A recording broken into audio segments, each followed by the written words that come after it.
The pros and cons of my Fiat 500 Abarth.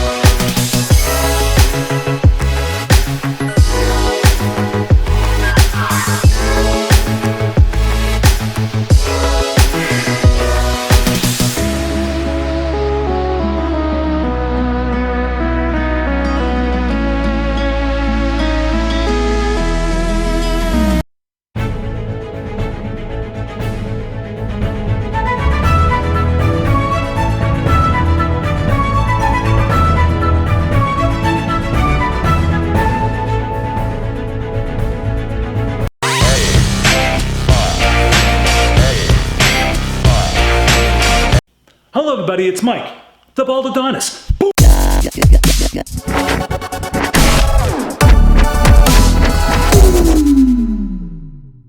Hey guys, on tonight's episode, we're going to be talking about what I think are the pros and cons of my Fiat 500 for my needs. Okay, so it's been a little over 3 months and 2,700 miles, and I'm going to share what I think are the pros and cons. So, for a little recap, a few months ago, I was getting the bug for another fun little car. And I do love the looks of the Fiat 500 Abarth. I happened to own one 2 years ago, but because I do have sensitivities to chemicals, environmental pollution, the leather seats that I had in my 2014 Fiat Convertible was so strong that it gave me nasty migraines and vertigo. So I was hesitant to buy this car, but I was willing to take the seats out and buy new seats from my friend Brian at NGEN Performance. And I actually emailed them, talked about some seats, and became a little friendly. So the search was on. Now I live in the Boston area and we don't have that many Fiat Abarths, to be honest with you. So I'm on Craigslist and going on all the car sites, and I found one in Connecticut. I drove down there. Well, after seeing the ad, I knew right away that I was very interested. It had the cloth seats. I wasn't too sure about the sunroof because I wasn't sure at being 6'4" that my head was going to hit the roof, because I actually took one on a test drive a couple of years ago, and maybe the seat was broken. I'm not sure, but my head was actually touching the roof line, and that was with a sunroof. So I wasn't too sure, but again, I was thinking about replacing the seats. So when I was looking at the ad, I saw that it had lowered suspension. I can see there was a intercooler in there. I saw there was the go pedal. What else did I see? I think there was an intake that I saw. So right away I know there was some goodies. It had low miles. It was around 27,000 exactly, maybe 26,900, something like that. And I was like, damn, the car's all the way in Connecticut. It's a 2-hour plus drive without traffic. So I was playing the game with the dealership, and finally I just said, okay, let me take a ride down there. Drove down there, took it for a ride.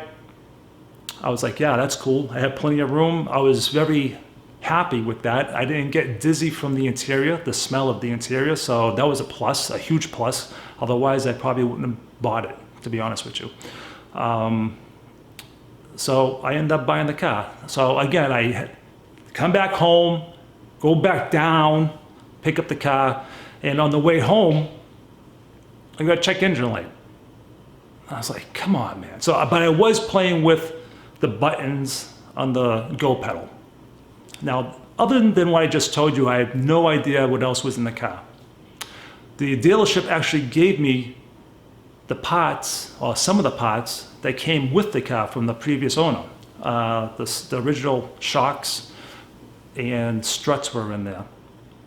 So when I got home, after playing around with the car, I noticed there was a phone number. And actually called the person who built the car, only to find out that it had everything done. Turbo blanket, intercooler, the suspension, all adjustable, the shifter, everything that you can do was done. I was very happy with that. The guy actually spent about $10,000. Win-win for me, right? Very happy. Supposedly it has 260 horsepower. Does it feel like that? I don't know, to be honest with you. The turbo spooling and the lag with the long gears, but once it gets going, it hauls ass. It really does. So the check engine light came on. I cleared the code.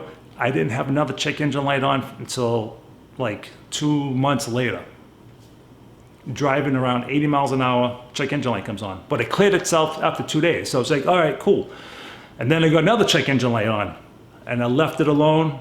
A week later, it finally cleared. Driving the other day. Now, I bought an E30 BMW convertible. And I found the shop that's helping me out. And I'm going to be doing a video with them. And it just happened I was going back to this shop. The electronic stability control light came on. And I was doing 85 miles an hour. And the only reason why I can see what it came on for is because it was a freshly paved highway that over the bridge, they paved the bridge part. So I came landing down just a little dip, just a small dip. And I think that's what triggered it. And it scared the fuck out of me because it slowed down the car. All the lights came on. I was like, what the hell? So I just happened to be going to a shop anyways, and we cleared the light, and it hasn't come back on since. So knock on wood. All right, so those are pretty much the only problems I really have. Now, I really like this car. I like this car 98% of the time. All right, because it is such a small car. I don't like being low as well. I don't like bringing it to any kind of city. This is not my everyday car, but I do drive it almost every day. If it's for like 10 minutes, going to the store, going to the gym, whatever the case may be. I don't drive it to the Boston area. I refuse to drive it on streets that have potholes. I just don't want to stop and drive around potholes all day. I'll take my other car. So let's see. Pros. $22 on premium fuel to fill up. $20 I usually toss in, but $22 fills it up. That's a very good pro. Pro. It's stupid fun. Stupid fun. I love it. I love it, love it, love it. Being 6'4", when I get out of the car, people are like, oh my God. I'm like, yeah, I know. And when they get in the car, they're like, oh my God. I go, I know. It's spacious. There's a ton of room in that car for me. I don't have a family, and if I want to bring somebody, so be it, I'll bring somebody. I go food shopping with this car. Plenty of room. Pros, pros, pros. Another pro would be washing the car. All of 4 minutes to wash the car, then rinse it off and dry it off. Yeah, I think under 10 minutes you're done. Very easy car wash, folks. Insurance is cheap. The only thing I actually did to the car was I swapped out the tires because the dealership put 2 different tires that were on the back, and I didn't like either brand. One was Pirelli and one was BF Goodrich or some kind of other tire, but I swapped on Toyo Proxy 4s, and I love those tires. So I can drive it throughout the seasons. Cons. Here comes the cons. I don't think there's many, to be honest with you. The cons are, sometimes I get a check engine light. The real con is, and this is the real con, I swear to God, this is only the real con, is if I mash the pedal, because the pedal is like this long to get to the floor. Do you see what I'm doing here, folks? It goes like that. It takes forever to get to the floor. So when I goose it and I slam it down at around the 5,000 RPM range, it sputters, pop, pop, pop, pop, pop, and then it clears through. So if I was messing around with somebody on the highway, having a little fun, I could lose a race potentially, messing around. You know what I'm saying? Just having fun. So if I get on it and you know, I'm done. I can't. This might as well just stop what I'm doing.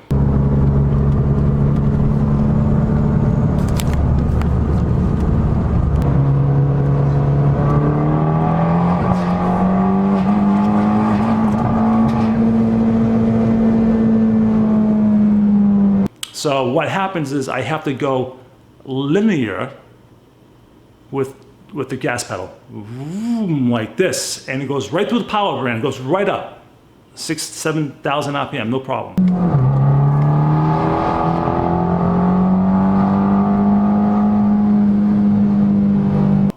But if I goose it, again, I don't know if it's something with the computer or it's the, you know, the signal going there. It's just if I floor it at 6,000 RPM, oh, it's usually right at 5,000 RPM, boom, boom, boom, boom, boom. And I'm like, what the fuck? So that's the only true con.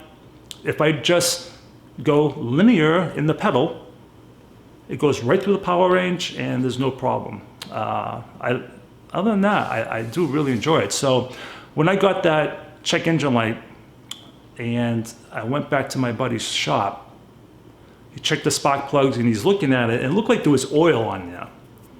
So I ordered the spark plugs. I see in the picture that it's got blue on the threads.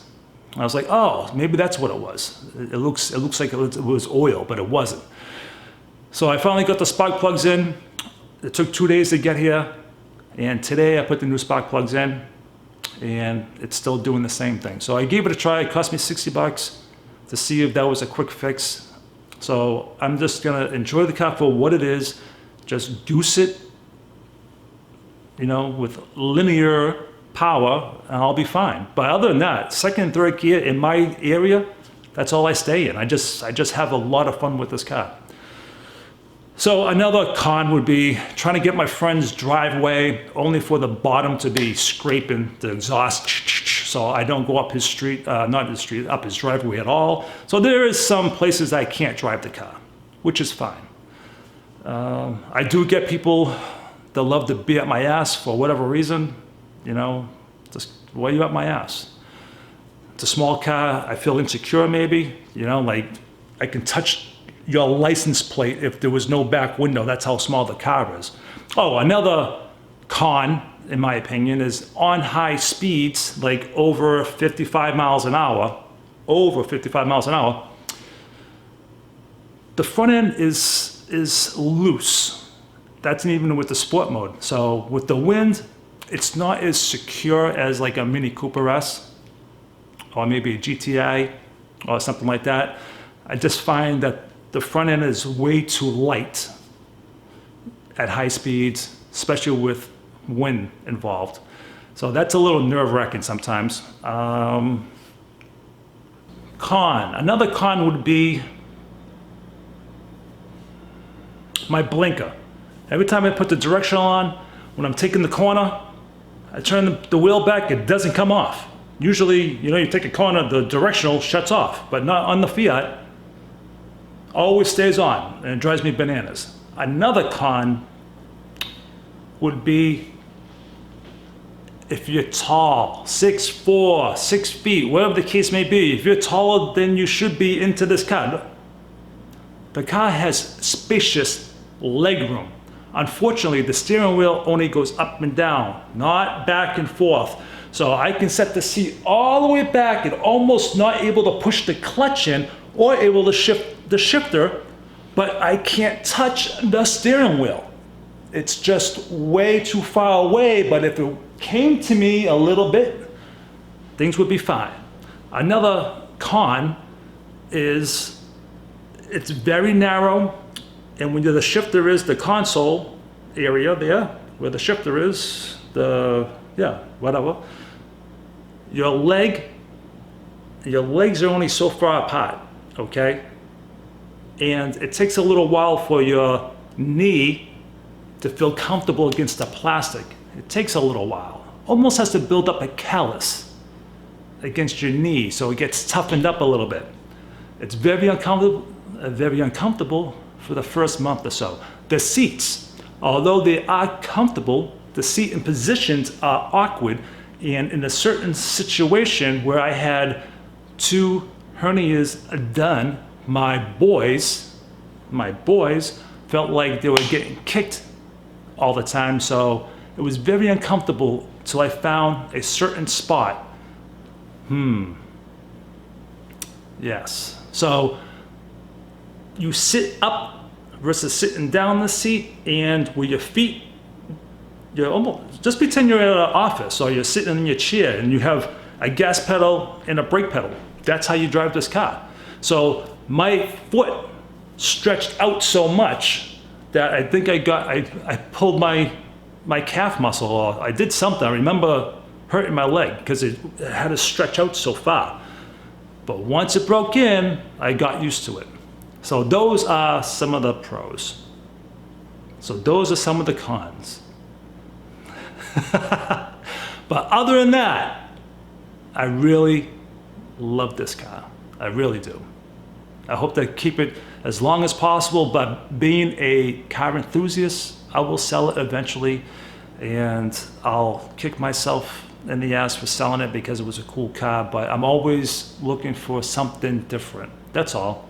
I'm always looking for something different. But at the moment, I really like this car, and we'll see how it goes. And I think I'm always trying to not race people, but because they see the car small, they think it's cool, they hear the exhaust, and I don't know, I guess I have to, I think you just drive these cars fast anyways. I don't think there's like a medium, like do you drive it slow? Sometimes do I drive it slow? I don't think I drive it slow. I think you have to drive it, enthusiastically.